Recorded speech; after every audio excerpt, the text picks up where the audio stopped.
With the rise of social media influencers, there's been a pressing need to stay in the spotlight to maintain relevance. And now more than ever, we're seeing social media influencers flock to their platforms to spread awareness on certain issues, whether it be their stance on the upcoming American election, the climate crisis, or hate speech. But the point is, social media has been used as a tool not only for self-expression, but also for their political and social stances. In this episode, we will be talking about the Free Palestine movement, how it should not be treated as a trend, and how social media has the capacity to influence people's perceptions. In this segment, I will be talking about the history about the war, as well as fake supporters and some boycotts that should be placed in consideration. Before we delve into that, we need to understand the context of the war. The act of seizing Palestinian territory in exchange for the expansion of Israel has sparked numerous bloody wars between Israel and Palestine. Zionism's political doctrine, repeatedly stating that God's promise to the return of Palestine to the Jews, has caused consistent friction between the two states. Strong belief in combination of the absentee property law allowed Israel to slowly strip away Palestinian land, thus causing intercommunal violence between both factions, and forcefully granted Israel a one-way ticket to extreme nationalism. Nationalism, one of many beliefs across the political spectrum, is the act of advocating individuals to identify and take pride in one particular nation.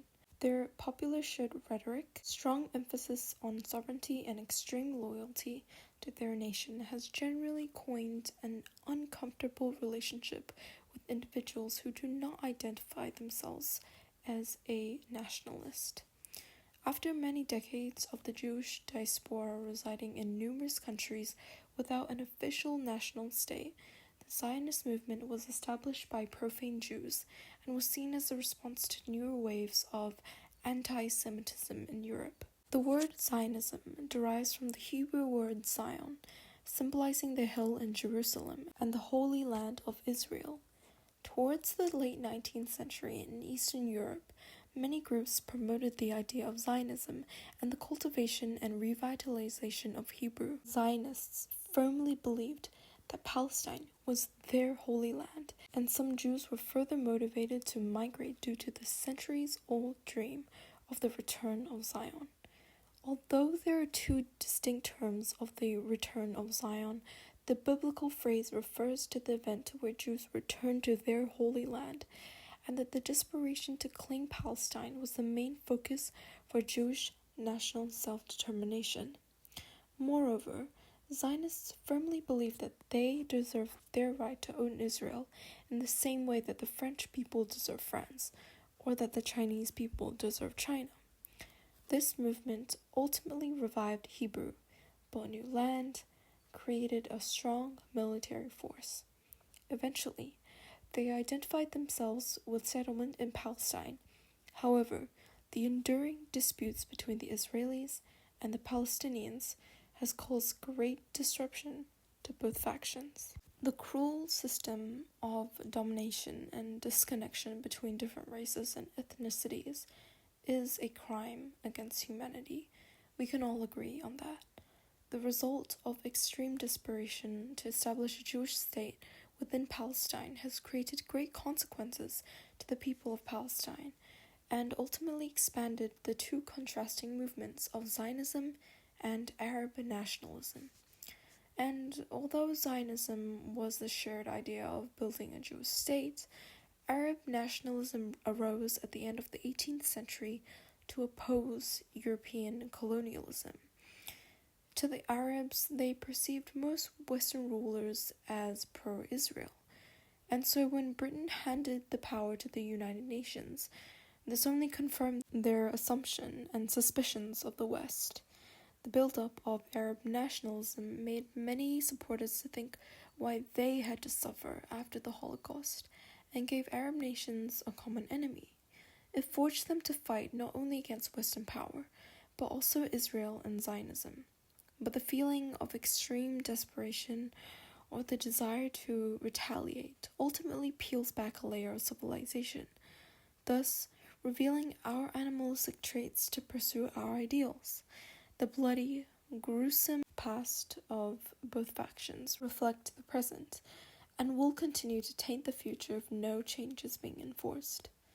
Amnesty's reports conclude that Israel's government has determined Palestinians as a demographic threat and took action to minimize their access to Israel land and occupied Palestinian territory.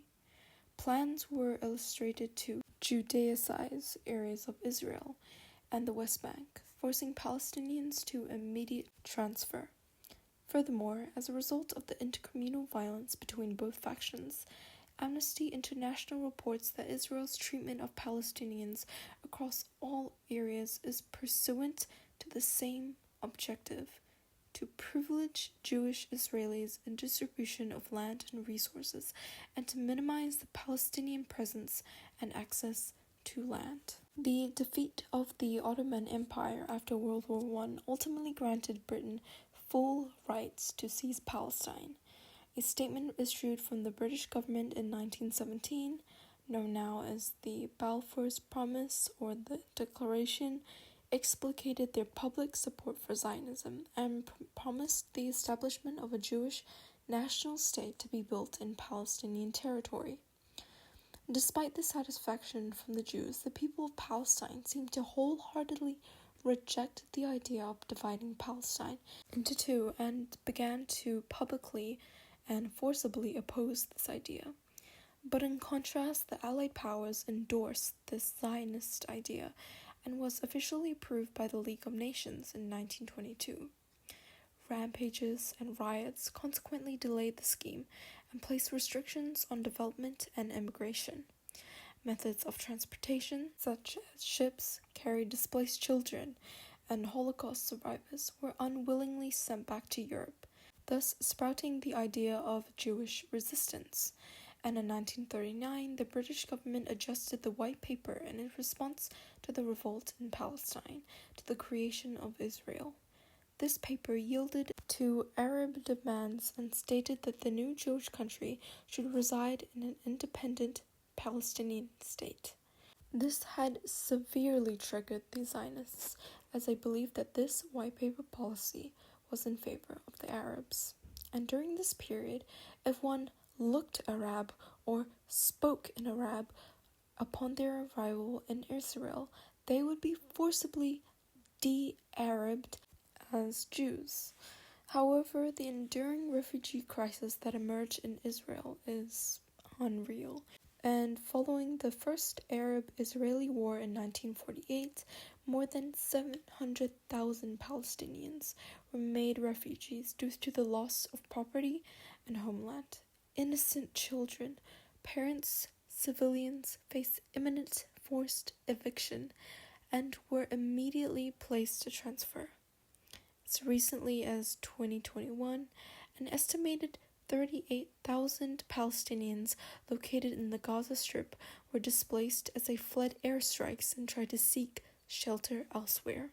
Unfortunately, due to the constant warfare and refugee crisis, Palestinian casualties have climbed over 180, and approximately 70% of the population are refugees. The blockade of the Gaza Strip ultimately restricts any movement between people and goods, thus devastating lives and infrastructure, not to mention the social and economic toll that COVID-19 has, undermining progress on poverty alleviation and implications of the virus on mental health. After the establishment of Israel in 1948, a war broke out almost instantaneously. Another arguable cause of the First Arab-Israeli War, apart from the creation of Israel, was the impact of Britain's foreign policy, by which both factions, meaning Zionists and the Arab nationalists, strictly believed that Palestine had been promised to them. The inconsistencies of this policy caused mass confusion and only worsened after the Second World War. Although the British still held mandate over Palestine, Britain became strained with stress to permit Jewish immigration into Palestine and ultimately withdrew from Palestine and handed the situation over to the United Nations. Neighboring countries such as Egypt, Jordan, Iraq, Lebanon, Syria attacked Israel. The result, the First Arab-Israeli War, ended with Israel's victory and thus gained an adequate amount of land that was originally intended for the Palestinian state under the UN. This land was divided into three parts: Jordan occupying the West Bank and East Jerusalem, Egypt occupying the Gaza, and the State of Israel took 75% of historic Palestine, including West Jerusalem. As a result, almost 700,000 Palestinians became refugees, and to this day, it is marked as the catastrophe. This bloody, hostile battle between Israel and Palestine only fueled the connection between the Zionist movement and nationalism, and now the dream of pursuing an official Jewish state had become a reality, but the price that had to be paid was severe. Thousands of lives were lost, including army troops and innocent civilians. The assault now is known as the Deir Yassin massacre, which witnessed the killings of 245 men, women, children, and thus manifested a dangerous and threatening environment. Furthermore, the Arabs had retaliated on the same month by cold-heartedly murdering innocent Jewish doctors and medical professionals. The inhumane acts of violence has sprouted unforgivable doings upon society, and has presented several consequences regarding the establishment of Israel and the many wars that have followed. It is evident that the tensions surrounding the numerous wars are still prolific in today's society. As we observe the gut-wrenching consequences of warfare, we too are sympathizing for those who have been unwillingly affected by the war. And in fact, this conflict has done moral harm internationally, especially in the recent Gaza war in 2014. It's cost the Jewish state most of its global sympathy, especially as they were depicted as survivors after the Holocaust. And to some, the deterioration of their reputation is unfixable. Now, fast forward to October 7th of 2023, the day that Hamas attacked from Gaza at 6:30 a.m. in the morning. This could be regarded as the worst catastrophe in Israel's history, as all of Israel's intelligence and operational systems collapsed. In the span of 24 hours, the Israelis lost faith that their state could protect them. Though the Free Palestine movement has existed since 2003, the movement only gained widespread recognition online following the attack on October the 7th. The original movement aimed to, quote, challenge Israeli policies and actions that deny Palestinians their human rights, and in particular the right of unfettered access to all of Palestine. However, the movement has lost some of its core aims when becoming an online trending topic. It revealed three fundamental flaws in activism. Firstly, celebrity and influencer culture. When the whole world seemed to be fueled in this debate, we inevitably all turned to see how our idolized celebrities and influencers will respond. Initially, celebrities and influencers rushed to post, like, and share content in support of Israel. But 2 months into the war, we witnessed a shift in sympathy and support from Israel to Palestine by the general public.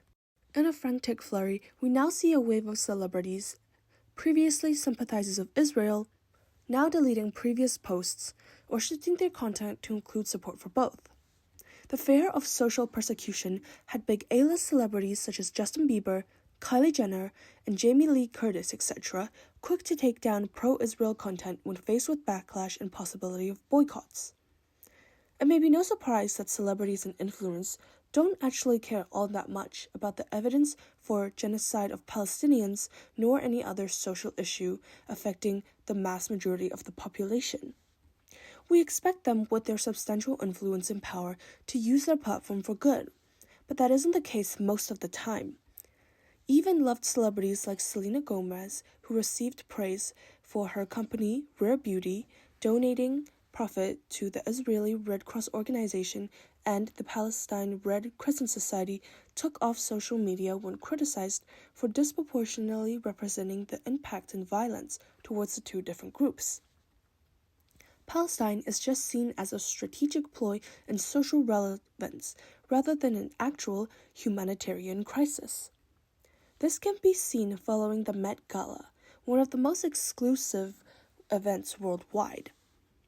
The Blackout movement, which started following the Met Gala, gained notoriety for trying to silence or take away power and influence of celebrities and influencers that don't use their platform to raise awareness of important issues.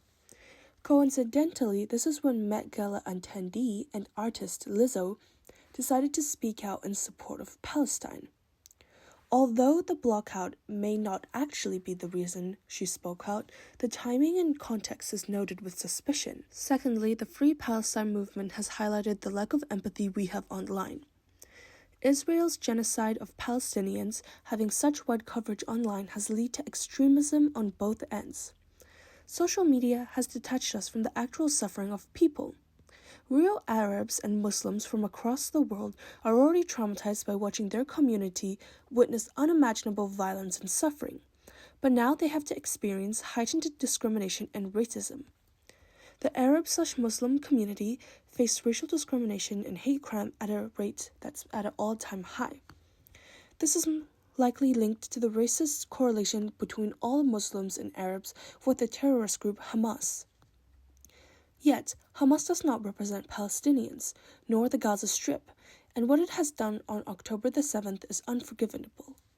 But that has nothing to do with the international Arabs and Muslims or Palestinian civilians. Social media has proved a powerful tool in the spread of hate speech, discrimination, and misinformation. On the other spectrum, violating or denying Jews their rights in the name of the Free Palestine movement is just as harmful. Extremism has led to real anti-Semitism. As Hamas doesn't represent Arab and Palestinians, the Israeli government does not represent all Jews. Both sides at extreme ends attack one another, which ultimately leads to the suffering of more people rather than actually solving the issue. Exploiting social movements have been nothing new. In May of 2020, similarly, the Black Lives Matter movement took off following the murder of George Floyd by a white police officer.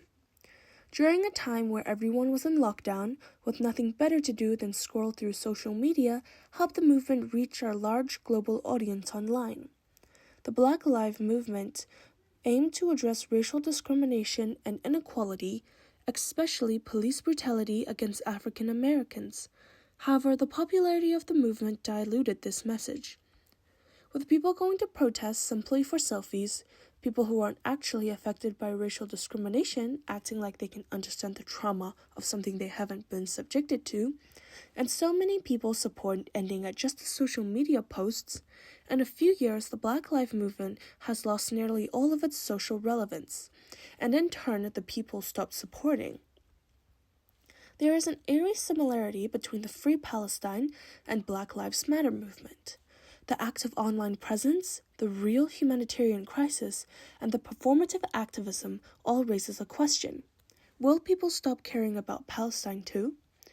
If celebrities and influencers really did care for which genuine cause they are speaking out against, then they will either have to actually educate themselves, or they will have to provide their platform with the necessary resources to educate themselves. But instead, celebrities and influencers hold their breath, waiting for the public to forget, to move on to the next trend, so they can live this pressure of avoiding to balance on the tightrope of political correctness.